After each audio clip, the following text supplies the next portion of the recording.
नजर डालेंगे शोबिस की दुनिया पर। मारूफ अदाकारा हानिया आमिर और अदाकार यासिर हुसैन की एक वीडियो सोशल मीडिया पर वायरल हो रही है, जिसमें सारिफीन में नई बहस छेड़ दी है।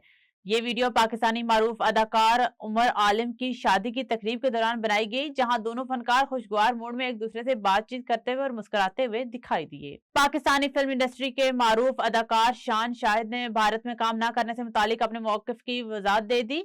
शान शाहिद इस वक्त अपनी नई फिल्म भुला की शूटिंग में मसरूफ हैं, जिनमें इनके साथ अदाकारा मोनालिजा भी जलवागर होंगी। अपनी नई फिल्म पर प्रेस ब्रीफिंग देते हुए शाहिद का कहना था कि भारत में काम न करने के हवाले से उनका ये जाती फैसला था, जबकि वो इसे किसी पर मुसल्लत नहीं करते। हॉलीवुड अदाकारा मार्गोट रॉबी ने अपनी नई फिल्म विंथिंग हर्ट्स के लॉस एंजलिस प्रीमियर पर एक ऐसा हार पहना जिसमें फैशन के साथ साथ तारीख और नौ आबादियाती वर्षे से मुतालिक भी नई बहस छेड़ दी। विंग मैगजीन के मुताबिक ये हार कोई आम जेवर नहीं, बल्कि मुगल मलका नूर जहां से मंसूब सदियों पुराना ताजमहल हीरे का हार है, जो माजी में अदाकारा एलिजाबेथ टेलर की मलकियत भी रह चुका है।